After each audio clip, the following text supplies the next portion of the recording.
ومن أحسن قولا ممن دعا إلى الله وعمل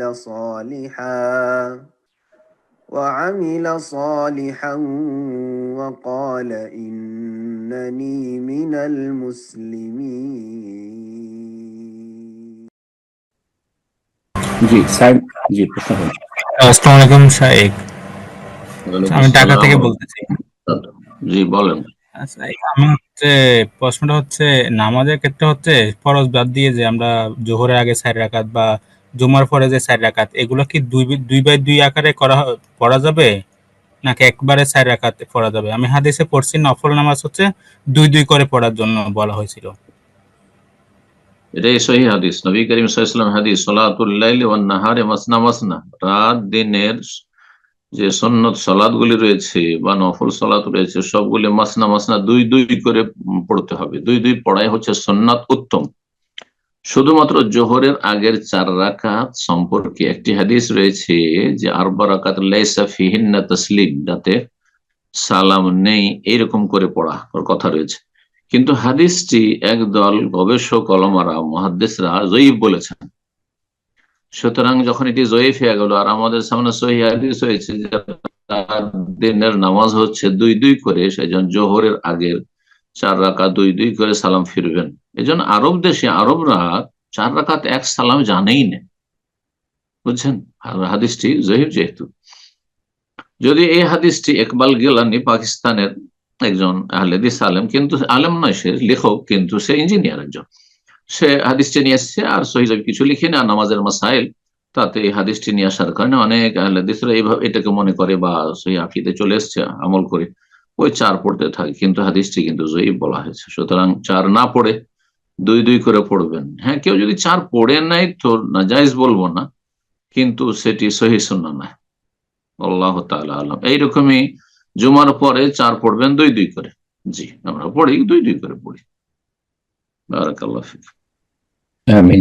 প্রশ্ন করবেন সোমাইয়া আক্তার, আপনি প্রশ্ন করুন।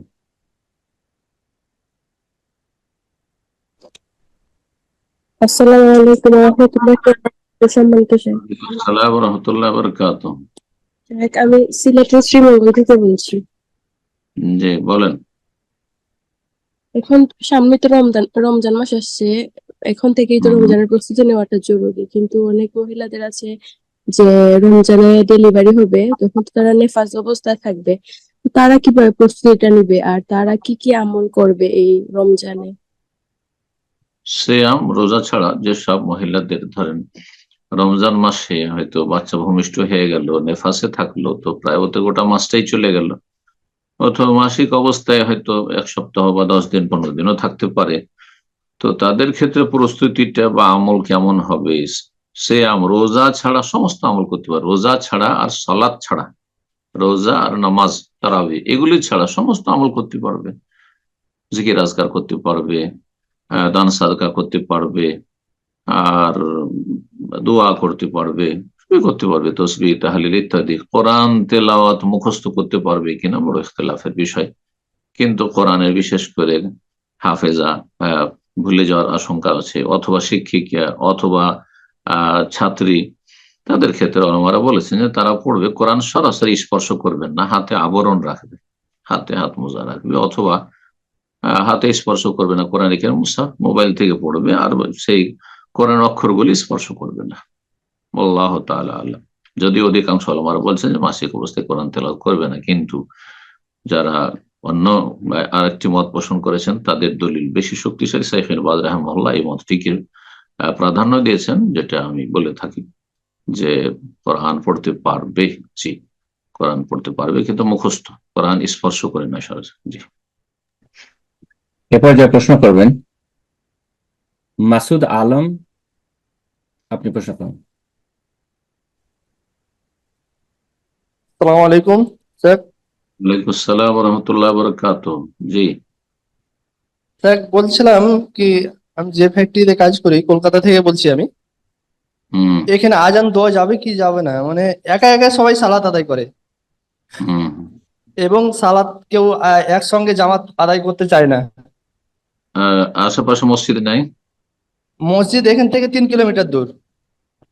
ও, তো জুমাতে যেতে হবে, 3 কিলোমিটার জুমা যেতে হবে। তবে হ্যাঁ, অক্তিয়ার জুমা যাচ্ছি ক্ষেত্রে, ইনশাল্লাহ, প্রত্যেক জুমা যাচ্ছি। অক্তিয়ার ক্ষেত্রে ওইখানে একটা রুম যদি, হ্যাঁ, সালাতের জন্য, আজকাল তো আলহামদুলিল্লাহ এয়ারপোর্টে, ভারতের এয়ারপোর্টেও মুসাল্লা প্রেয়ার হল আছে, সব জায়গায় আছে, পশ্চিমা দেশে আছে। সুতরাং সেখানে একটা রুম ওইরকম খাস করে নিয়ে একটু পরিষ্কার পরিচ্ছন্ন রেখে সেখানে যথাসাধ্য 2-3 জন 4 জন হইলেও ম্যানেজ করে কথাবার্তা বলে তাদের সাথে জামাত করার চেষ্টা করবেন। কারণ মুসলিমরা কন্টিনিউ যদি জামাতবিহীন নামাজ পড়ে তো শয়তান সেখানে ছেয়ে যায়, হাদিস রয়েছে। মামিন কারিয়াতিন, হ্যাঁ, মামিন কারিয়াতিন ওয়ালা বাদুইন ইউকিমু ফিহি সালাসা লা তুকামু ফিহি সালাতু ওয়া লা তুকামু ফিহিমুস সালাহ ইল্লা কাদ ইস্তাহওয়াযা আলাইহিমুশ শায়তান। 3 জন মানুষ কোন গ্রামে থাকে, শহরে থাকে, আর সেখানে যদি সালাত বা জামাত না হয় তাহলে সেখানে শয়তান ছেয়ে যায়। সুতরাং নিয়মিত একা একা পড়বে আর চলে যাবে যে যেখানে পড়ছে, অথচ এখানে বেশ কিছু কর্মচারীরা কাজ করছে, এটা জায়েজ নয়। একটা রুম খাস করে নেবেন বা একটু জায়গা খাস করে নেবেন, মালিকের সাথে কথা বলে, আর সেখানে জামাত করবেন, হ্যাঁ, ক্ষুদ্র আকারে হইলেও। আর তার সাথে আজান দেওয়া সুন্নাত, মুস্তাহাব। আজান দেওয়া এখানে ওয়াজিব নয়, মসজিদ নয় যেহেতু, সুতরাং ওয়াজিব নয়, ফরজ নয়, কিন্তু আজান দেওয়া সেখানে সুন্নাত, জি, নেকির কাজ। একা থাকলো, একা একা নামাজ পড়লেও আজান দিবেন, আজান দেওয়া উত্তম। জি, এ পর্যায়ে প্রশ্ন করবেন নাইরা তানহা। জি, আপনি প্রশ্ন করুন। আসসালামু আলাইকুম ওয়া রাহমাতুল্লাহি ওয়া বারাকাতুহু। শেখ, ওয়ালাইকুম আসসালাম ওয়া রাহমাতুল্লাহি ওয়া বারাকাতুহু। জি, আমি কোথা থেকে ময়মনসিংহ থেকে বলছি। বলেন? আচ্ছা, মানে আমি ফেসবুকে আর কি জনৈক কিছু ব্যক্তিদেরকে দেখি যে তারা বলে যে মানে পৃথিবী যে সমতল বা এরকম রিলেটেড যা আছে এগুলো হলো আমাদের আহ আকিদার পার্ট আর কি। তো তারা এগুলো সম্পর্কে বিভিন্ন দলিল দেয়, দলিলগুলো আমি জাহেল, দেখার জাহেল সময় স্যার। পাইনি আমি। আচ্ছা, ফেসবুকে এসব কথা যারা লিখছে তারা মূর্খ। আমাদের আকীদার বিষয় এটা নয় যে পৃথিবী গোল না ডিমের মতো, না সমতল, না উঁচু নিচে, এসব আমাদের আকীদার বিষয় নয়। জি, মূর্খ তারা। জাযাকাল্লাহু খাইর শেখ। বারাকাল্লাহ। এ পর্যায়ে প্রশ্ন করবেন আবু তালহা। জি, আপনি প্রশ্ন করুন।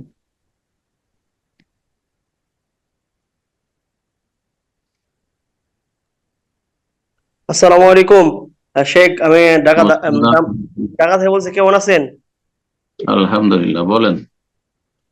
আপনাকে আপনাকে আপনাকে আপনার পরিবার মহান আল্লাহ তাআলা দিনে পড়ে আহলে মালে বরকত দান করুক। বাংলাদেশে আপনার আমিন। আমন্ত্রণ রইল। যেহেতু উস্তাদ জাযাকুমুল্লাহ আপনি, খাইর, আল্লাহ ভালো করুন, আল্লাহ ভালো করুন যেহেতু আপনাদের। বারাকাল্লাহ ফিক। উস্তাদ আমার জন্য দোয়া করবেন, আল্লাহ যেন আমাকে দিনের পথে রাখে এবং সিরাতের মুস্তাকিম উপর রাখে ইনশাআল্লাহ মৃত্যু আল্লাহ পর্যন্ত আমাদের দিনের সবাই। উপর আল্লাহ ইস্তিকামা দান করুন, অটলতা দান করুন। বারাকাল্লাহ ফিক। যেহেতু আপনি সলাতের প্রশ্ন মানে আলোচনা সলাত থেকে দুইটা প্রশ্ন করবো, সতর্ক দিবেন। উস্তাদ, আমি যদি জামাতে মানে একটু পরে, মানে আমি মাস বুক হয়ে গেছি, মানে একটু পরে জয়েন করছি, তখন কি আমি ইমাম সাহেব কেরাত পড়ছে, তখন কি আমি সানা পড়বো না সূরা ফাতিহা পড়বো? 1 নম্বর প্রশ্ন। 2 নম্বর প্রশ্ন হলো, আমি যদি কোন সলাতে মনে করেন 4 রাকাত বিশিষ্ট সলাতে যদি দ্বিতীয় বৈঠক, মানে জামাতে ইমামের দ্বিতীয় বৈঠক, আমার কিন্তু প্রথম বৈঠক, তখন আমি কি বলবো? তাশাহুদ পড়বো না তাশাহুদের সাথে আরো অন্য কিছু দোয়া মেলাবো? একটু কাইন্ডলি যদি বলছেন। যখন আপনি প্রথম মসবুক হয়ে মানে পরে গিয়ে ইমামের সাথে বা জামাতে লাগবেন, তখন দেখবেন যে এখন যদি আমি সানা পড়ি, যেটি পড়া সুন্নাত, তো আমার সূরা ফাতিহা ছুটে যাবে, যে সূরা ফাতিহা পড়া ফরজ। তখন আর সানা পড়বেন না, তাকবীরে তাহরিমা, ফরজ, রুকুন, আল্লাহু আকবার বলে সূরা ফাতিহা শুরু করে দিবেন, আউযুবিল্লাহ বিসমিল্লাহ পড়ে। ঠিক আছে? আর যদি দেখেন যে সময় আছে এখন, তাহলে সানা পড়ে নেবেন, যাতে সুন্নতটিও আদায় হয়, ফরজটিও আদায় হয়। কিন্তু দেখছেন যে এখন সূরা ফাতিহা শেষ হয়ে গেছে, আর একটি সূরা বা আয়াত শেষ করতে যাচ্ছে, আর রুকুতে চলে যাবে হয়তো একটি আয়াত দুটি আয়াত পরে, তাহলে সরাসরি সূরা ফাতিহা। আর যখন যাবেন আপনি দ্বিতীয় আর একটি সালাত সংক্রান্ত প্রশ্ন, যে জামাতে গিয়ে লাগছেন, তখন ইমামের দ্বিতীয় তাশাহুদ আর আপনার হচ্ছে প্রথম তাশাহুদ, তখন আমি শুধু কি আত্মাহিত পড়ে ক্ষান্ত হব, নাকি আরো পড়তে থাকবো? যতক্ষণ সালাম না ফিরবে পড়তে থাকবেন আপনি। ইমাম ইবনে উসাইমিন রাহিমাহুল্লাহ বলছে, লা সুকুতা ফিস সালাহ, সালাতে নীরব থাকা নেই। কারণ নীরব থাকবেন কেন? সালাত নীরব থাকার জন্য নয়, হয় শুনবেন শোনার সময় শুনবেন, আর না হলে পড়বেন। আর এমনি চুপ হয়ে দাঁড়িয়ে আছেন, চুপ হয়ে সেজদা পড়ে আছেন, চুপ হয়ে আত্মায়াতে বসে আছেন না, এইরকম সালাতের কোনো বিধান নেই। জি, বারাকাল্লাহ। আমি প্রশ্ন করবেন আবু হাসনাত, আপনি প্রশ্ন করুন। আসসালামু আলাইকুম রহমতুল্লাহ। ওয়ালাইকুম আসসালাম ওয়া রাহমাতুল্লাহি ওয়া বারাকাতুহু। জি, বলেন। জি শাইখ, আমার একটা প্রশ্ন ছিল। কোথা থেকে? প্রশ্ন হচ্ছে যে আমি নতুন বিয়ে করেছি। কোথা থেকে বলছেন? নতুন বিয়ে করার পরে যে বাংলাদেশ রাজশাহী থেকে বলছি।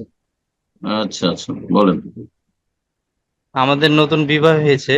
বিবাহের পর থেকে আমার স্ত্রী তার মেসেঞ্জার, হোয়াটসঅ্যাপ চেক করতে দিতে চায় না। চেক করতে গেলে সে বিভিন্ন যুক্তি দেয়। সে বলে সে দিনে ফেরার পর থেকে প্রায় 3 বছর কোনো নন মাহরামের সাথে কথা বলে না। এমনকি সে নন মাহরামের ফিতনা থেকে বাঁচার জন্য প্রাইভেট পড়া, কলেজ পড়া থেকে বের হয়ে হুম, এসেছে। ফ্যামিলির হুম, এমনকি আমি হোয়াটসঅ্যাপ মেসেঞ্জার চেক করেও কোনো নন মাহরামের সাথে কনফারেন্স পাইনি। কিন্তু তার দ্বীনি বোনদের সাথে কনফারেন্সে চেক করতে গেলে সে বলে ফিতনা হতে পারে, আর বলে হুম। তারা আমার সাথে এইটা ভেবে যে আমি শুধু তার সাথেই কথা বলছি। কোন নন মারহাম আমার মেসেজ দেখছে না। দিনী বন্ধুর মেসেজ চেক করা নাকি তার গাইরতে বাধে। এখন আমি কি করব? প্রথম বলবো যে বিয়ে করেছেন, বারাকাল্লাহু লাকা বারাকা আলাইকা জামা বাইনাকুম ফি খাইর। তারপরে দ্বিতীয় বিষয় বলবো যে যদি তার ফেসবুক অ্যাকাউন্ট থাকে আগে থেকে, আর বলছে সেগুলো দেখতে দেবো না, তুমি তাকে পরামর্শ দেবেন আগের যদি কিছু অ্যাকাউন্ট থাকে, কিছু কোনো অ্যাকাউন্টই থাক, সেগুলি বন্ধ করে দেবে। যদি সেগুলি মূর্খতার যোগ্য হয়ে থাকে, আর সেগুলি তদন্ত করা আপনার জন্য জায়েজ নয়। আপনি তো তোমার ফেসবুক অ্যাকাউন্ট আমি তদন্ত করে দেখবো না, তাহলে বিয়ের আগে চেক করতে হবে। বিয়ে করার পরে এখন আপনি তদন্ত শুরু করবেন, সিআইডি তদন্তের মতো, হারাম, জায়েজ নয়। কথা বোঝা গেছে? অ্যাকাউন্ট গুলি বন্ধ করে দিতে পারে, খুব বেশি যে তোমার যে অ্যাকাউন্ট গুলি ছিল সেটা বন্ধ, বা ও সে বন্ধ করে দিবে, রাখবেই না সেগুলো। যদি অ্যাকাউন্ট খুলতে হয় নতুন অ্যাকাউন্ট খুলবে, ঠিক আছে। আর এখন যে কথোপকথন তার হচ্ছে, বা হোয়াটসঅ্যাপে অথবা মেসেঞ্জারে মেয়েদের সাথে, সেগুলি মেসেজ আপনি চেক করবেন, এটা আপনার জন্য জায়েজ না। কারণ মেয়েরা কোন কথা লিখছে না লিখছে, অন্য মেয়েদের কার সাথে আছে, যোগাযোগ আছে না আছে, এসব হ্যাঁ ফিতনার কারণ অবশ্যই হতে পারে। অনেকেই আমি জানি এমন লোককে, দাম্মামে ছিল, সে তার স্ত্রীর, হ্যাঁ, সোশ্যাল মিডিয়া থেকে, মেসেঞ্জার অথবা ফেসবুক যে কিছু হোক, সেখান থেকে তার স্ত্রী হয়ে সেজে তার স্ত্রীর বান্ধবীদের সাথে নাজায়েজ সম্পর্ক রাখতো। আউযুবিল্লাহ, অসৎ লোক, অসৎ লোক। তো এরকম অসৎ লোক আমাদের, হ্যাঁ, দিনী সার্কেলে আছে। সবাই দিনী ভাই নয়, আর সবাই দিনী বোন না। সুতরাং আপনি আপনার স্ত্রী সব চেক করবেন, তুমি কোন বান্ধবীর সাথে যোগাযোগ রাখো, কার সাথে কি কথা বলো, কার সাথে তোমার কি চ্যাটিং হয়েছে, কে কি লিখেছে তোমাকে, এগুলো আপনার জন্য জায়েজ নয়। আপনি যদি তার ইমানদারি তাকওয়াতে বিশ্বাসী হয়ে বিয়ে করে থাকেন, তাহলে সেটার উপর আপনি ক্ষান্ত থাকেন। বোঝা গেছে? যতক্ষণ পর্যন্ত আপনার কোনো সন্দেহ না হবে যে কোন পরপুরুষের সাথে সে যোগাযোগ করছে, পরপুরুষের সাথে যোগাযোগ করছে, তখন আপনি সেটা চেক করার অধিকার রাখেন যে আমার সন্দেহ আছে, এই ক্ষেত্রে চেক করব। জি, সেক্ষেত্রে আপনাকেও এরকম হইতে হবে। এই নয় যে আপনি অন্য মেয়েদের সাথে চ্যাটিং করছেন, না, আপনারটা তো লক থাকবে, কিন্তু আপনার স্ত্রীটা খোলা থাকতে হবে, সেটা আমি দেখার অধিকার রাখি। আর আমারটা দেখার আমার স্ত্রীর অধিকার রাখেন। যদি স্বচ্ছতা থাকে লাইফে, তাহলে আমারটাও তুমি দেখে নাও, তোমারটা আমি দেখিনি, অসুবিধা কি? কিন্তু তারপরও একজন পুরুষের, মহিলাদের, আপনার স্ত্রী বান্ধবীদের সেসব অ্যাকাউন্ট গুলি চেক করা, বা তাদের কি লিখছে তারা, কি কথা বলছে তারা, ইত্যাদি, এসবগুলি আসলে ফিতনার কারণ হইতে পারে। কেন এই বাগুলোতে যাবে? এসব ফিতনা থেকে দূরে থাকেন। কখন যে শয়তান আপনার অন্তরে এমন অনিষ্ট নিক্ষেপ করে দেবে যে আপনাকে বরবাদ করে দেবে, আল্লাহ হেফাজত করুন। বারাকাল্লাহ। জাযাকাল্লাহ খায়ের। প্রশ্ন করবেন আব্দুল ওয়াজিদ, আপনি প্রশ্ন করুন।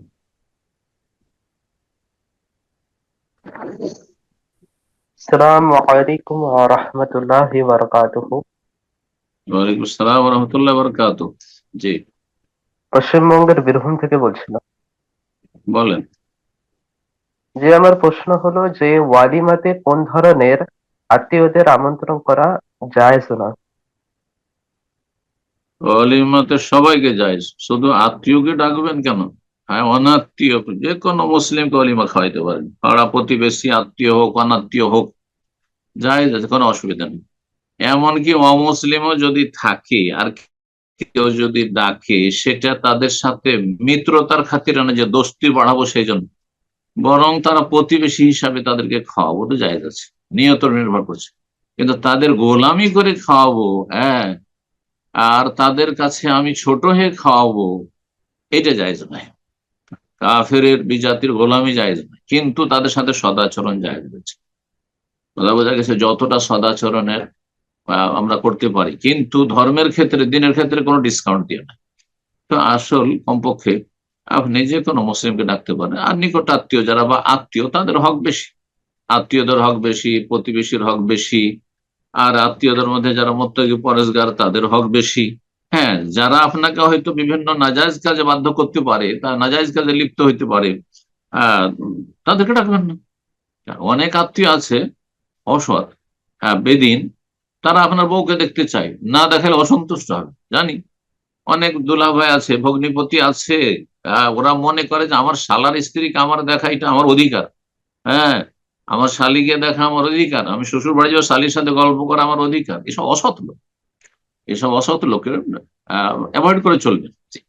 আর তাতে পরোয়া করবেন না। আপনার দুলাভাই ভগ্নিপতি ইত্যাদি হয়, তাহলে ডাকতে হবে, অবশ্যই ডাকতে হবে, কারণ তাদের সাথে আত্মীয়তা আছে, না হলে আপনার মন কষ্টে থাকতে পারে অথবা সম্পর্কের অবনতি ঘটবে। কিন্তু তাদেরকে এমন কোন সুযোগ দিবেন না যাতে আপনার দিনের ক্ষতি হয়।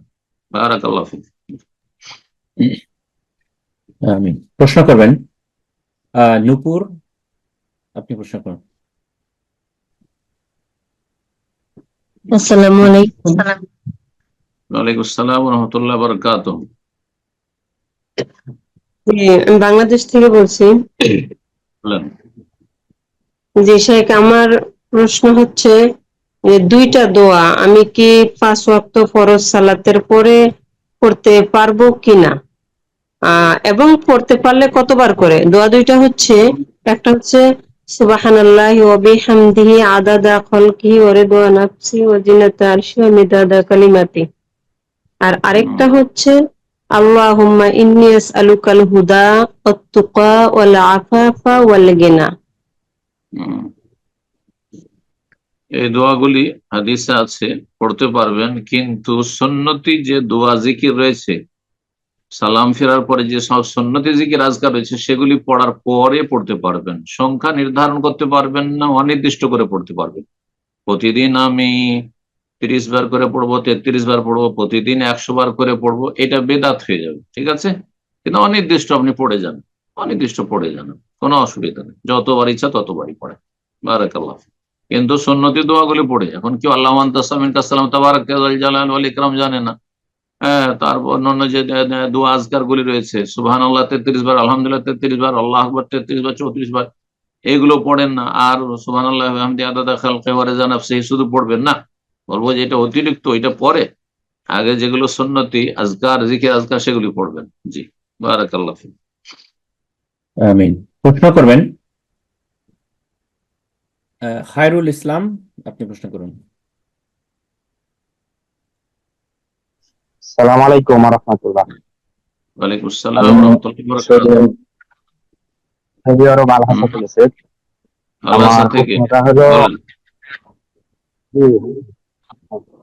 আমার প্রশ্নটা হলো, আমরা জানি যে বগলের পশমগুলো উঠা মানে সুন্নাত রাসূল সাল্লাল্লাহু আলাইহি ওয়াসাল্লাম, তো এগুলো উঠাতে যায় মানে আর কি শুনতে পেলাম না, ধরে বলেন। বগল বলছি, আমরা জানি যে বগলের পশমগুলো উঠা রাসূল সাল্লাল্লাহু আলাইহি ওয়াসাল্লামের সুন্নাত, তো এগুলো মানে উঠাতে যায় মানে আর কি মানে ইয়ে যায়, মানে চুলকানি বা ইয়ে যায়, মানে ঘাড় মতন হয়ে যায়। তো এগুলো কি মানে ছিঁচে ফেলা হবে? এটা করলে কি গুনাহ হবে? তাই জায়েজ আছে, কোনো অসুবিধা নাই। নাতফুল ইবাদত, বগলের নিচের পশম উঠানোর কথা রয়েছে, মানে উঠাইতে হবে এমন কথা নয়, জরুরি নয়। পরিষ্কার করলেই হয়ে যাবে। সেটা আপনার আজকালকার ক্রিম দিয়ে হইতে পারে, অথবা সেটা আপনার ব্লেড দিয়ে হইতে পারে, সেটা আজকালকার যে মেশিন আছে জিরোতে সেটা দিয়েও হইতে পারে, জায়েজ আছে, যেটা দিয়ে যার সুবিধা হবে সেটাই করবে। প্রথম থেকেই লাইফের শুরু থেকে যখন থেকে গজিয়ে চলে পশম, তখন থেকে যদি উঠানো অভ্যাস থাকতো, উঠিয়ে ফেলা, তাহলে সেটা সহজ হতো। কিন্তু দীর্ঘ সময় কাটার পরে মোটা হয়ে যাবে, শক্ত হয়ে যাবে, তারপরে সেটা উঠিয়ে ফেলা, সেটা কষ্টকর এবং ক্ষতিকর। অনেক সময় যেমনটা বললেন যে অ্যালার্জি হয়ে যায় অথবা কষ্ট হয়, তো শরীয়তে এত কষ্টের কথা বলা হয়নি, আসলে এটি মুস্তাহাব কাজ। আর তখনকার যুগে ওই রকম অবস্থা ছিল না, তাতে হয়তো কিছু হেকমত অবশ্যই থাকতে পারে, কিন্তু কথা হচ্ছে যে কষ্ট করে উঠানোর কোনো প্রয়োজন নেই, ব্যাস পরিষ্কার করলেই হলো। উদ্দেশ্য হচ্ছে পরিষ্কার করা, কারণ এইসব জায়গাগুলি যেহেতু ঢাকা থাকে, তারপরে এইসব জায়গাগুলি ঢিলা ঢালা থাকে চামড়া, এইসব জায়গাগুলিতে দুর্গন্ধ বেশি ছড়ায়, ঘাম বেশি জমে, ময়লা বেশি জমে, যার ফলে গন্ধ ছড়ায়। আর এখানে যদি আবার পশম বড় হয় তো আরো গন্ধ ছড়াবে। হ্যাঁ, যেটা নিজের জন্য কষ্ট, অন্যের জন্য কষ্টের কারণ হবে। সুতরাং এসব হিকমতের জন্য এই জায়গাগুলি সোনানুল ফিতরা, প্রাচীনতম সন্ন্যত বা প্রাকৃতিক সন্ন্যত বলা হয়েছে নবী সাল্লাল্লাহু আলাইহি ওয়াসাল্লাম হাদিস। বারাকাল্লাহু ফিক। প্রশ্ন করবেন ফাতিমা, আপনি প্রশ্ন করুন। আসসালামু আলাইকুম ওয়ালাইকুম সাহেব, আসসালাম ওয়া রাহমাতুল্লাহি ওয়া বারাকাতুহু। বলেন। আমি বাংলাদেশ থেকে বলছি। বলেন। রাদিতু বিল্লাহি রাব্বা ওয়া বিইসলামি দীনা ওয়া বি মুহাম্মাদিন নাবিয়্যা। এটা কি 5 ওয়াক্ত ফরজ সালাতের পরে পড়া যাবে? যে কোনো সময় পড়া যাবে, এটা যে কোনো সময় পড়া যাবে, সমস্যা নেই। আজানে পড়া সুন্নাত, তার অনির্দিষ্ট যে কোনো সময় পড়া যেতে পারে এটা।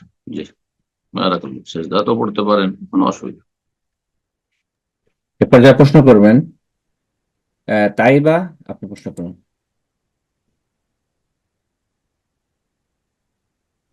আসসালামু আলাইকুম সাহেব। ওয়ালাইকুম আমি ঢাকা আসসালাম। থেকে বলছি। বলেন। আমার জি। কোশ্চেনটা হলো যে আমার বিয়ে হয়েছে 2 বছর হতে যাচ্ছে, এখনো কমপ্লিট হয়নি। তো এই বছরে আমার আমার হাজবেন্ডের সাথে এবং তাদের ফ্যামিলির সাথে বেশ কিছু অনাকাঙ্ক্ষিত ঘটনা ঘটে।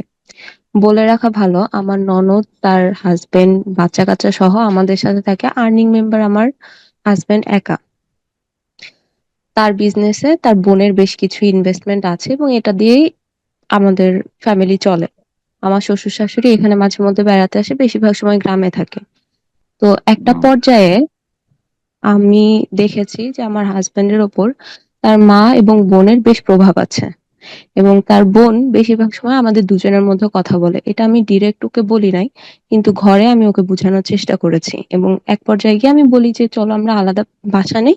এটাতে সে রাজি হয় না এবং এটা নিয়ে কথা অনেক বেড়ে যায়, যার ফলে বেশ কিছু অনাকাঙ্ক্ষিত ঘটনাও ঘটে।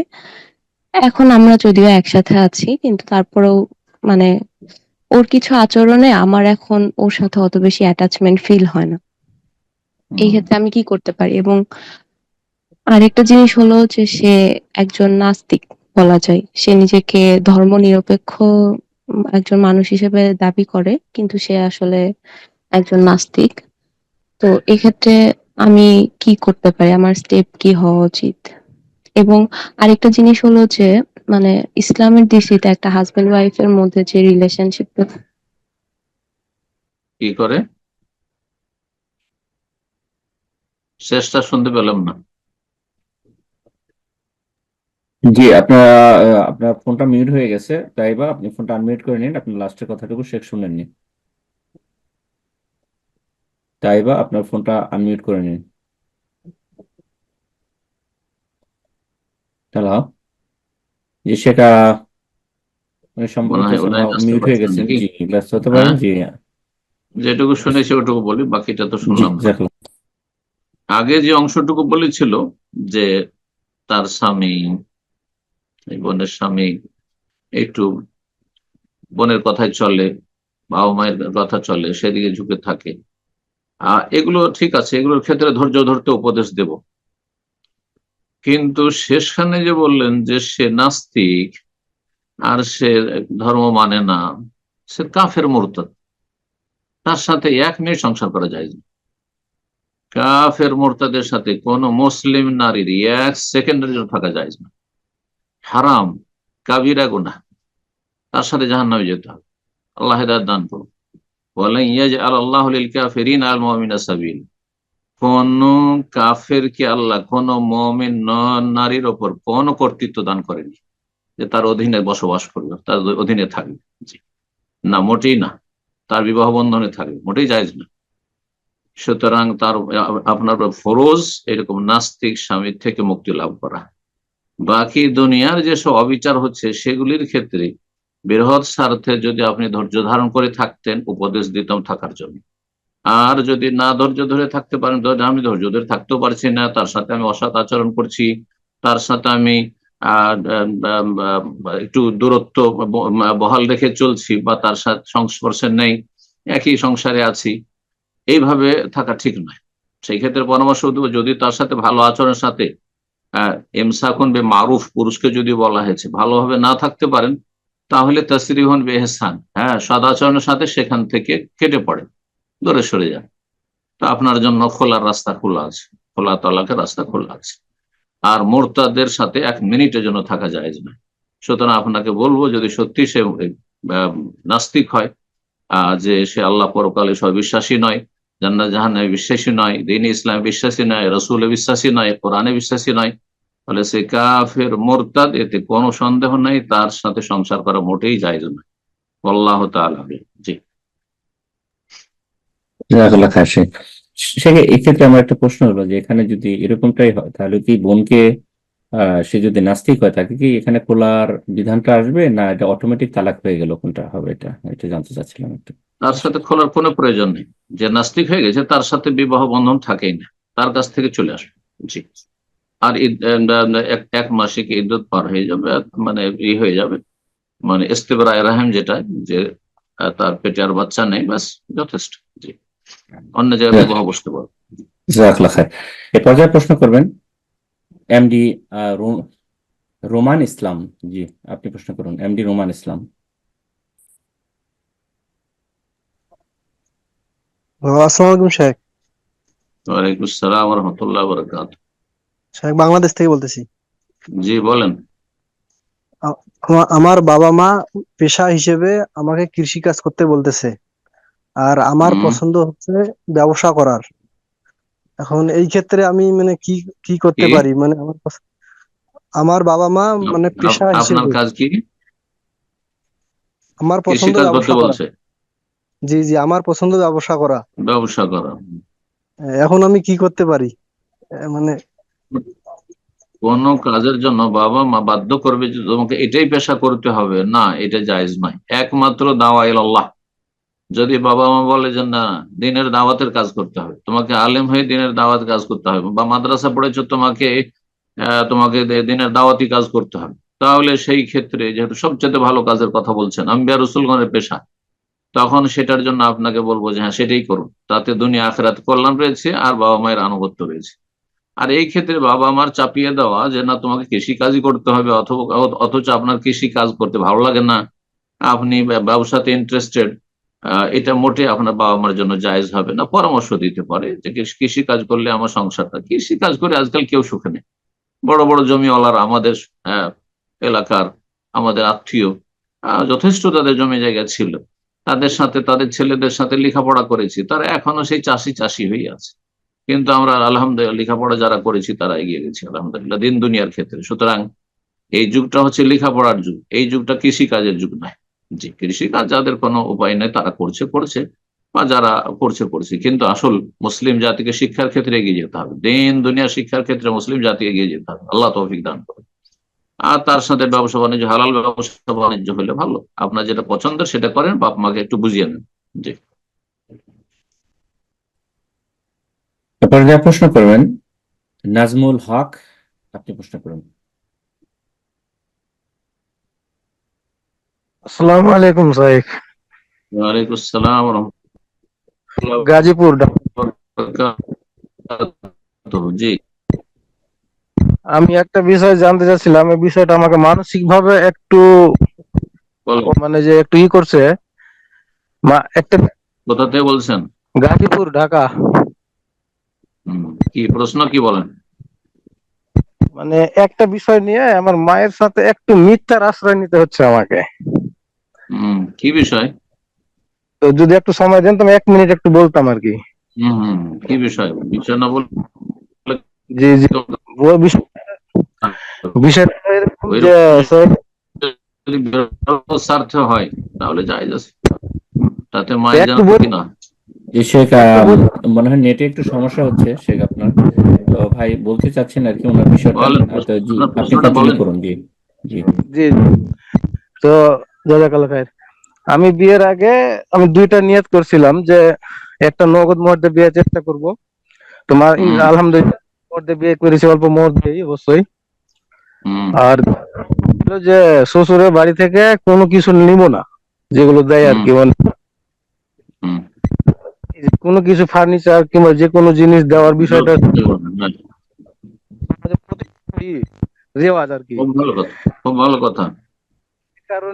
এ কারণে মা যেন প্রতিবেশীদের কথা কিংবা কারো কোনো বিষয় সবাই পাচ্ছে কিংবা করছে, এই জন্য মন খারাপ। কারণ মন খারাপের জন্য আমি আবার কোনো কিছু যদি করি তো আমি বলি যে এটা ওদিকে হচ্ছে, এই বিষয়টা আমাকে আশ্রয় নিতে হচ্ছে আর কি, মিথ্যে। তো এটা তখন ওই মাকে বলতে হয়, মাকে খুশি কাজে বলতে হয় যে আমার শ্বশুর দিয়েছে, শাশুড়ি দিয়েছে, নাকি? জি জি জি, এরকম মাকে নাখুশ করা উচিত, যে হারাম কাজ করতে বলছে, তাকে অসন্তুষ্ট করা উচিত এইসব ক্ষেত্রে।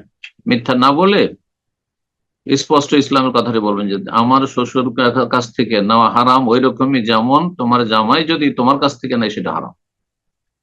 আপনার বন্টন আছে? উস্তাদ জি, ওনাকে আমি আসলে আমি বলতে বুঝতে পারছি, বলে দিচ্ছি যে আপনি বলবেন যে যদি তোমার মেয়েকে কেউ চাপ সৃষ্টি করে যে যাও তোমার বাবার বাড়ি থেকে নিয়ে এসো, তোমার মায়ের কাছ থেকে নিয়ে এসো, তো আপনাকে কেমন লাগবে? হ্যাঁ, অথবা আপনাকে যদি দিতেই থাকতে হয়, দিতে হয়, হ্যাঁ, তো কেমন লাগবে? আর যদি আপনি শরীয়ত না বুঝেন সেই জন্য দিচ্ছেন, তাই বলে আমাকে নিয়ে আসতে এমন কথা নাই, ইসলামের কথা ক্লিয়ার বলবেন। এই সব ক্ষেত্রে মিথ্যা বলার কোনো প্রয়োজন নেই। একমাত্র যদি আপনার ক্ষতির আশঙ্কা থাকে, যে বাপ মা আমার ক্ষতি করে দিবে, আমাকে সংসার থেকে উচ্ছেদ করে বাড়ি থেকে বের করে দিবে, আমার কোনো জায়গায় নাই থাকা, যদি আমি বলি যে আমি যৌতুক তো নিয়ে আসবো না, আমি কিছু নিয়ে আসবো না, তখন বলতে পারে যে নিজের এই টাকা দিয়ে কিছু কিনে নিলেন, খাটলা, আর এই সে ফার্নিচার অমুক তমুক, আর তারপরে বলেন যেগুলো আমার শ্বশুর শাশুড়ি দিয়েছে, কারণ আপনাকে সেই বাড়িতে থাকতে হবে সেই জন্য। কিন্তু যদি এগুলোর আপনি মুখাপেক্ষী না হন, তাহলে সোজা ইসলামের কথা স্পষ্ট ভাষায় বলবেন। ইসলামের কথা ওয়াকালা ইন্নানী মিনাল মুসলিমিন, স্পষ্ট ভাষায় বলবেন যে আমি মুসলিম, সুতরাং আমি হারাম খাবো না, আর আমার শ্বশুর বাড়ি থেকে কোনো কিছু নিয়ে আসা এটা হারাম। বারাকাল্লাহ ফিক। একমাত্র যদি খুশি কিছু হাদিয়া দিল সেটা আলাদা কথা। হাদিয়া শুধু একতরফা দিয়ে আমার কথা নেই, আপনার শ্বশুর শাশুড়ি আপনাকে হাদিয়া দিতে হবে। ঠিক, আল্লাহ হেদায়েত দান করুন এরকম বাপ মা। আমিন। প্রশ্ন করবেন রাশিদুল হক, আপনি প্রশ্ন। আসসালামু আলাইকুম শেখ। ওয়ালাইকুম আসসালাম ওয়া রাহমাতুল্লাহি ওয়া বারাকাতুহু। আমি ধুবড়ী, আসাম থেকে বলছি। আমি একটু জি, বলেন। বিস্তারিত বলতে চাই, যেহেতু এটা হারাম হালালের নির্ধারণ করতে হবে আমাকে, ব্যবসার বিষয় আর কি। তো আমার কোশ্চেনটা হলো কি, আমার একজন ভাই আছে যিনি নেটওয়ার্ক মার্কেটিং করেন। তো তার প্রোডাক্টটা হলো গার্মেন্টস এর প্রোডাক্ট। তো আমি সেখানে ইনভলভ নই, কিন্তু সে চাচ্ছে কি তার একটা মানে আউটলেট, মানে একটা দোকান দিতে চাচ্ছে ওই নেটওয়ার্ক মার্কেটিং এর প্রোডাক্টের। তো আমার একটা দোকান আছে যেখানে আমি ও বলছে কি আমার দোকানটা মানে ও ভাড়াতে নিবে, ঠিক আছে, তো আমাকে ওখানে রেখে দিবে এমপ্লয়ি হিসেবে। তো আমি অনেক ক্ষেত্রে দেখেছি যে নেটওয়ার্ক মার্কেটিং এ অনেক আলেমরা বলে যে এটা ঠিক না। তো এক্ষেত্রে যে আমি নেটওয়ার্ক মার্কেটিং এ ইনভলভ লই, তো এই ক্ষেত্রে আমি ওদেরকে দোকানটা ভাড়া দিলাম, তো এই ক্ষেত্রে কি হবে জিনিসটা? ওটার সিস্টেমটা কি আপনার মার্কেটিং এর? সিস্টেমটা হলো মানে ডাউনলাইন বানানো, মানে যেমন নেট চেইন মার্কেটিং। একজনে একটা প্রোডাক্ট কিনলো, সেই প্রোডাক্টটা মানে আরো ডাউনলাইন বানালো এরকম আর কি। তারপর এটা কি তো মানে কমিশন মানে ডেস্টিনির মতো এই যে ভেস্টিজের মতো, হ্যাঁ নেটওয়ার্কিং, ভেস্টিজ এগুলোর মতো, হ্যাঁ ওগুলোর মতো যদি হয় নেটওয়ার্কিং, যে শুধু পয়েন্ট তার বাড়তে থাকলো, প্রথম যে কাজ ছিল সেই ব্যক্তির পয়েন্টের পেতে থাকলো, যত কাস্টমার তার আন্ডারে হইলো বা তার মাধ্যমে হইলো, তো এই নেটওয়ার্কিং ব্যবসা জায়েজ নয়, এটা হারাম। জি, তাদেরকে আমি দোকানটা ভাড়া দিতে পারবো না তাহলে?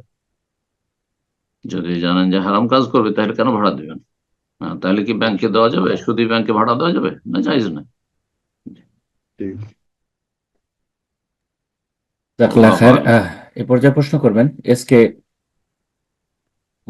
কুতুবউদ্দিন, আপনি প্রশ্ন করুন। আসসালামু আলাইকুম শেখ। ওয়ালাইকুম আসসালাম ওয়া রাহমাতুল্লাহি ওয়া বারাকাতুহু। ইন্ডিয়া পশ্চিমবঙ্গ হুগলি ডিস্ট্রিক্ট থেকে বলছি। বলেন। শেখ, আমরা যে সালাত আদায় করি, সালাতে যে কিরাত করা হয়, কিরাতের মধ্যে সঠিক তিলাবত হয় না।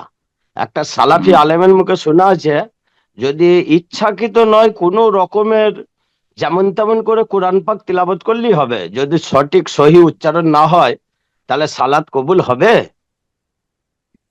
একটু বিস্তারিত জানাবেন। বেচারা যদি অশিক্ষিত হয়, মূর্খ হয়, আর নামাজ ধরেছে, তো রাতারাতি কি আর শিখে নিবে? তবে সারা জীবন এইরকমই ভুল করে কাটিয়ে দেবে, এটা চলবে না। এর আগে বলেছি ভুলের দুটো স্তর আছে তেলাওয়াতের। একটা হচ্ছে মেজর ভুল, বড় ধরনের ভুল, যে তাতে একবারে মাখরা, জিম আর জাল এগুলোর পার্থক্য করতে পারে না, আর যাতে অর্থ পাল্টে যাচ্ছে, তাহলে হারাম, গুনাহগার সে। আর আরেকটি হচ্ছে যে সে এদগাম বুঝে না, গুন্না বুঝে না, তারপরে একফা বুঝে না, এজহার বুঝে না, এসব বুঝে না, একলা বুঝে না, কাল বুঝে না, মিম বাদে পড়তে হবে না মিন বাদে, এগুলো তো অর্থ পাল্টেন না, এগুলো মুস্তাহাব। এইসব অলংকারমূলক তাজবিদের বা শুদ্ধ তেলাওয়াতের যে কায়দা কানুনগুলি, এটি মুস্তাহাব, এটি ওয়াজিব নয়। সুতরাং যে সালাফি আলেম বলেছেন যে কোন রকম করে পড়ে দিলেই হবে, তার অর্থ এটাই তিনি হয়তো বুঝাতে চেয়েছেন যে যদি মোটামুটি শুদ্ধ হয়, বড় ধরনের ভুল না থাকে, ছোটখাটো ভুল আছে, কোনো অসুবিধা নেই, সালাত হয়ে যাবে।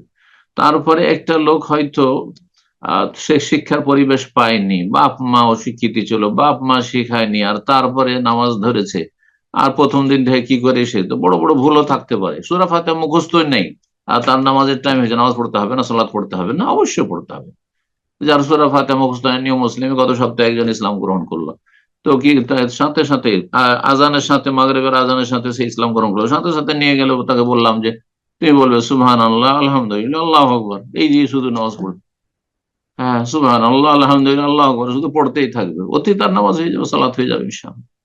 ঠিক ওই রকমই ভাঙাচোরা যায় সূরা ফাতিহা পড়বো, সূরা ফাতিহা ফরজ, যদি কোনো মুসলিমের মুখস্থ থাকে আর শুদ্ধ নাও থাকে, তবু সেটা পড়বে, আল্লাহ কবুল করবে। কিন্তু সেটা দীর্ঘ সময় ধরে এরকম চালানো যাবে না, তার জন্য শিক্ষা ফরজ। সে শুদ্ধ করার চেষ্টা করবে, কমপক্ষে মাখরাজগুলি যেন ঠিক হয়, হরকতে ভুল না হয়, অর্থ না পাল্টে যায়, এতটা জরুরি। আর বাকি যেগুলো জিনত, অলংকারমূলক কায়দা কানুন তাজবিদের, সেগুলি জরুরি কোনো সময় নাই, কোনো সময় নাই। যদি করতে পারে ভালো, না করলে কোনো অসুবিধা নেই। আল্লাহ তাআলা জি। এ পর্যায়ে প্রশ্ন করবেন শাহজাহান আলী, আপনি প্রশ্ন করুন।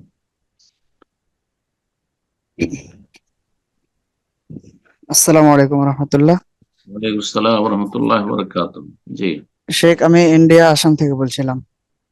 বলেন। আমার প্রশ্ন হলো শেখ, হাদিসে আছে লা তাজালু তাইফাতুম মিন উম্মতি, এক্ষেত্রে যে তাইফা, এখানে ইমাম আহমদ ইবনে হাম্বল বলেছেন যে এটা এর এর মুরাদ হচ্ছে আহলে হাদিস। আহলুল হাদিস।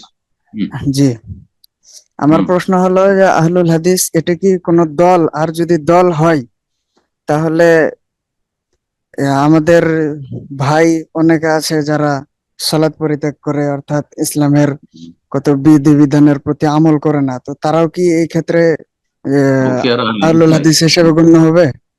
হাদিসে কি নামাজ ছাড়া আছে নাকি যে আহলে হাদিস হবে? আহলুল হাদিস মানে আহলে হাদিস বংশের নয়, কথা বোঝা গেছে? আহলুল হাদিস হইতে হয় প্র্যাকটিসিং আহলে হাদিস। আহলুল হাদিস মানে কোরআন সুন্নাহর অনুসারী। হাদিস কোরআন, কোরআনের নামও হাদিস। আল্লাহু নাযাল আহসানাল হাদিস ফাইন্না খায়রাল হাদিস কিতাব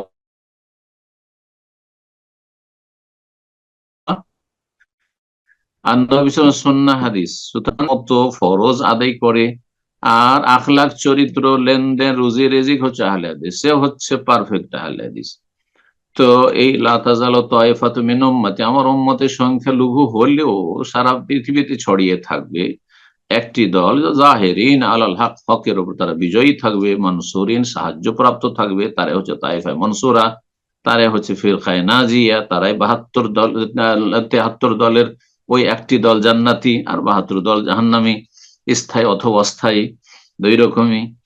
বোঝা গেছে? আর এই নয় যে আমাদের দেশীয় শুধু আহলে হাদিস হইলেই সে এই দলে সামিল হয়ে গেল, না।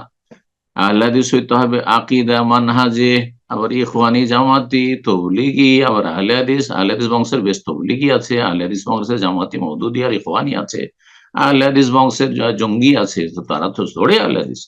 আহলে হাদিস বংশে বেনামাজি আছে, আহলে হাদিস বংশের সুদখোর, ঘুষখোর, বেঈমান আছে, খুনি আছে, চোর আছে, ডাকাত আছে, আহলে হাদিস ধরে এরা না, এরা আহলে হাদিস নাই।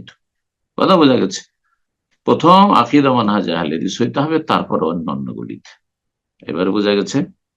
তো আহলুল হাদিস সালাফরা বলেছেন মানে এই আমাদের এই নামকরণ হয়ে গেলেই হয়ে গেল, না না না, আহলুল হাদিস হইতে হবে প্র্যাকটিসিং আহলে হাদিস।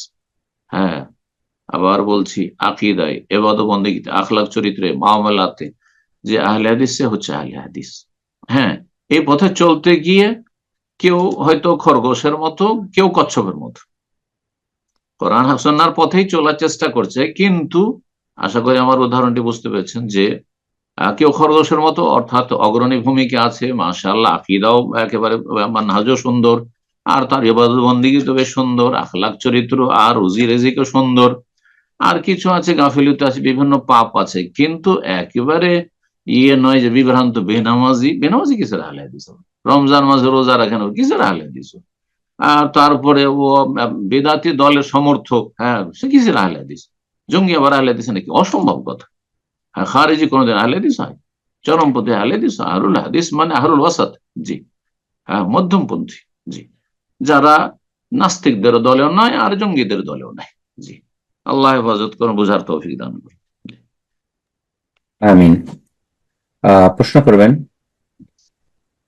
জেসমিন আক্তার লিজা, আপনি প্রশ্ন করুন। আসসালামু আলাইকুম রহমতুল্লাহ। আমি বাংলাদেশ।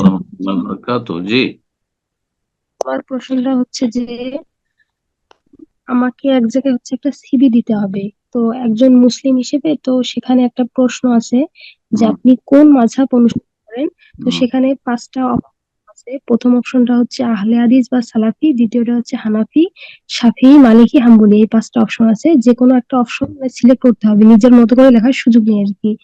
তো আমি যে নিজেকে মৌলিক পরিচয় হিসেবে মুসলিম এবং কোরআন সুন্নাহের অনুসারী মনে করি, তো সেক্ষেত্রে সেখানে কোন অপশনটা সিলেক্ট করা আমার জন্য নিরাপদ হবে?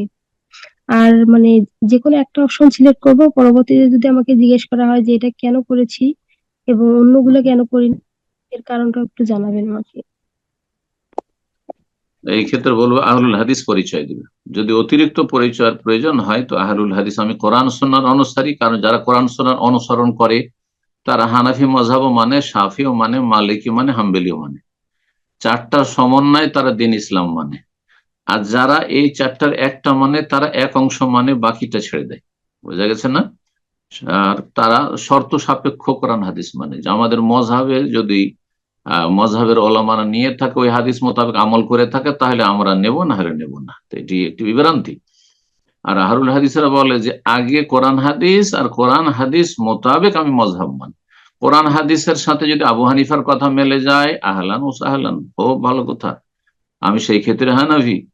আর কোরআন হাদিসের সাথে শাফি মযহাবের ফতোয়া মিলে যায়, হ্যাঁ, সেটাই শক্তিশালী, তাহলে আমি তখন শাফি। কোরআন হাদিসের সাথে ইমাম আহমদ বিন হাম্বলের কথা মিলে যায়, তা তখন আমি হাম্বলি। কোরআন হাদিসের সাথে ইমাম মালিকের কথা মেলে যায়, তখন আমি মালিক। বোঝা গেছে? এই জন্য আহলুল হাদিস আকিদা মানহাজের মানুষ এই বলেই পরিচয় দেবে, যদি প্রয়োজন হয় অতিরিক্ত পরিচয় দেওয়ার। আমি মুসলিম, তার সাথে কি আমি কোরআন সুন্নাহ অনুসারী, সমস্ত মাযহাব আহলুস সুন্নাত ওয়াল জামাতের শ্রদ্ধা করি, কিন্তু তাদেরকে নবী রাসূলের মতো আমি মানি না, কারণ সেটা মানা জায়েজ নেই, হারাম। যদি জায়েজ হতো তো মানতাম ওইভাবে। রাসূলুল্লাহ সাল্লাল্লাহু আলাইহি ওয়াসাল্লাম সব কথাই মানতে হবে, জি, কিন্তু কুল্লুন ইউখাযু ইউরাদ, ইমাম মালিক বলছেন প্রত্যেকের কথা নিতে হবে আর ছাড়তে হবে, ইল্লা সাহিব হাযাল কবর, একমাত্র এই রাসূলুল্লাহ সাল্লাল্লাহু আলাইহি ওয়াসাল্লাম, এই কবরবাসী। নবী সাল্লাল্লাহু আলাইহি ওয়াসাল্লামের কবরের দিকে ইশারা করে মসজিদ নববীতে তিনি বলেছেন এই কথা। জি, আইম্মায়ে কেরামরা তাই বলেছেন। বারাকাল্লাহু ফিক। সম্মানিত দিনী ভাই বোনেরা, সময় অনেক হয়ে গেল। আজকের সর্বশেষ প্রশ্ন নেব, যার মাধ্যমে আজকের আমাদের মিটিং শেষ হয়ে যাবে। সর্বশেষ প্রশ্ন করবেন মিনাজুল হক। জি, মিনাজুল হক, আপনি প্রশ্ন করুন। জি। আসসালামু আলাইকুম ওয়া রাহমাতুল্লাহি ওয়া বারাকাতুহু। সাহেব, আমি আসসালামু আলাইকুম ওয়া রাহমাতুল্লাহি ওয়া বারাকাতুহু। আসাম থেকে, ধুবড়ি থেকে বলছি। সাহেব, আমার প্রশ্নটা হলো যে একজন মুসলিম তো বিয়ের কোনো নির্দিষ্ট কি বয়স আছে? আমাদের দুটো প্রশ্ন হবে, এটা একটা প্রশ্ন, এবং আরেকটা হলো যে আমি বিয়ে করতে যাচ্ছি ইনশাআল্লাহ। তো আমি দেনমোহর হিসেবে আমি এখন মান্থলি আমার ইনকাম 10 থেকে 15,000 টাকা মান্থলি ইনকাম হয়, আলহামদুলিল্লাহ, যতটুকু পারে হালাল ইনকাম করার জন্য। তো বিষয়টা হলো যে আমি দেনমোহনা হিসেবে আমি 10 থেকে 20,000 টাকা মানে এইরকম দেনমোহনা দিতে চাই, বা যাকে বিয়ে করব তাকে আমি ডাইরেক্টলি বলতে, আমি আমার সামর্থ্য এতটুকু আছে, আমি এতটুকু দেনমোহনা দিতে চাই। তো এই ক্ষেত্রে অনেকেই মানে দেখা যাচ্ছে, অনেকে বলছে যে না, যে বর্তমান যেহেতু অনেকেও 1 লাখ দিচ্ছে, কেউ 2 লাখ, মানে এগুলো বাকি দিচ্ছে আর কি। মানে যখন এই বিয়েতে যখন কাবিননামা লেখা হয় তখন বলে যে আমি 2 লাখ দেবো বা 3 লাখ দেবো, কিন্তু টাকাগুলো আসলে দেওয়া হয় না, এগুলো বাকি রাখে। তো সেই ক্ষেত্রে আমি তো এখানে আমার প্রশ্নটা হলো যে এখন প্রশ্নটা হলো যে আমি 10 থেকে 20,000 টাকা দেনমোহনা দিতে যাচ্ছি। তো এই ক্ষেত্রে আমাদের এটা ঠিক হবে না? এখন সমাজ যেটা বলছে যে 1-2 লাখ টাকা মানে দিতে হবে, যেহেতু তার পরবর্তী একটা ফিউচার বা এরকম কোন একটা আছে। তো এই ক্ষেত্রে আমি কি করব? জি, প্রথম কথা, বিয়ের কোন নির্দিষ্ট বয়স আছে? বিয়ের বয়স হচ্ছে সাবালক হলে বিয়ে করতে পারে।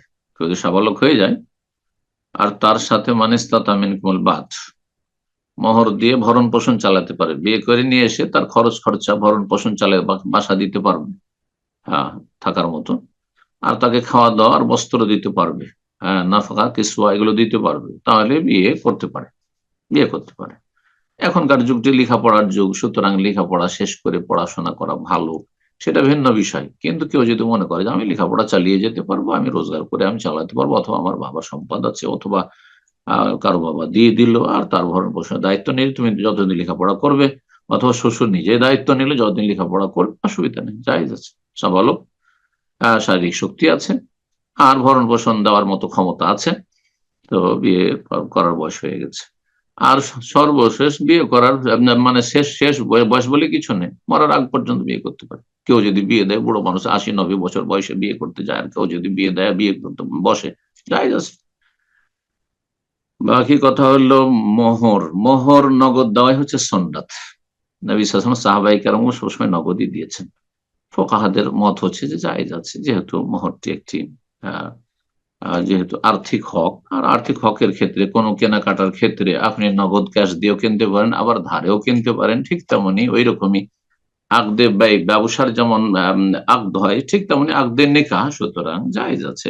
ইজতিহাদি ফতোয়া ওলামাদের। যদি বেশি করে মোহর আপনি লিখে দেন আর দেওয়ার নিয়ত থাকে আর বাকি রাখেন, সেটা জায়েজ, কিন্তু সুন্নত উত্তম হচ্ছে নগদ মোহরে বিয়ে করা। আর এটার জন্য উৎসাহিত করব, আর যত কম খরচ হবে, হ্যাঁ, আযামুন নিকাহে বারাকাতান, হ্যাঁ, আইসারুহা মাউনাতান, হাদিসে রয়েছে নবী সাল্লাল্লাহু আলাইহি ওয়াসাল্লামের, যে সেই নিকাহ, সেই বিয়েতে বেশি বরকত রয়েছে যাতে যত কম খরচ রয়েছে। ছেলে পক্ষ মেয়ে পক্ষের যত কম খরচ করবে, যত অপচয় মুক্ত হবে, তত বেশি তাতে বরকত রয়েছে। সুতরাং অল্প যদি মোহরে বিয়ে করা যায় আর তাতে মেয়ে পক্ষ সন্তুষ্ট হয়, মেয়ের সাথে সরাসরি কথা বলতে হবে, এগুলো ফিতনার কারণ অনেক সময় বিয়ের আগে। সুতরাং আপনি যেভাবে বলছেন যাকে আমি বিয়ে করব তাকে বলবো যে তোমাকে 10-20 হাজার দেবো, এই ফিতনায় যাবেন না। মেয়ের বাবার সাথে কথা বলবেন, মেয়ের ভাইয়ের সাথে কথা বলবেন, মেয়ের অভিভাবকের সাথে কথা বলবেন, আর তারপরে মেয়ের সাথে কথা বলবে, মেয়ের অভিভাবক কথা বলবে যে এত টাকা মোহর দিতে চাইছে।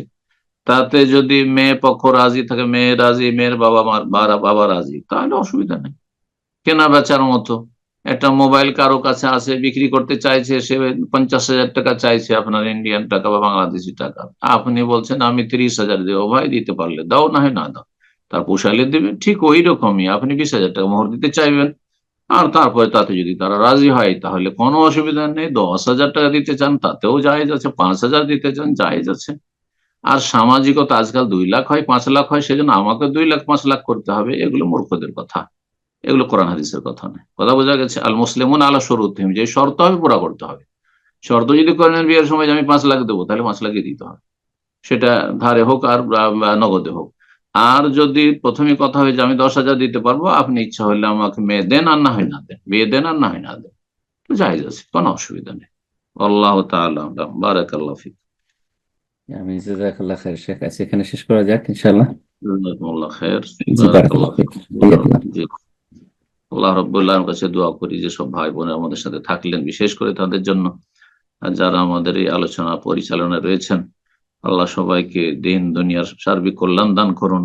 আল্লাহ রাব্বুল আলামিন রুজিতে বরকত দান করুন। আল্লাহ সমস্ত অনিষ্ট থেকে হেফাজতে রাখুন, জালেমের জুলুম থেকে আল্লাহ হেফাজতে রাখুন। আর আল্লাহ রাব্বুল কাছে দোয়া করি আল্লাহ রাব্বুল আলামিন আমাদের ছেলে মেয়ের প্রতিপালনকে সহজ করুন, ফিতনা থেকে বাঁচিয়ে রাখুন, ইমানের অবস্থা রাখুন, দিনের উপর আল্লাহ ইস্তেকামা অটলতা দান করুন। ওয়া সাল্লাল্লাহু আলা নবিয়িনা মুহাম্মদ ওয়া আলা আলিহি ওয়া সাহবিহি।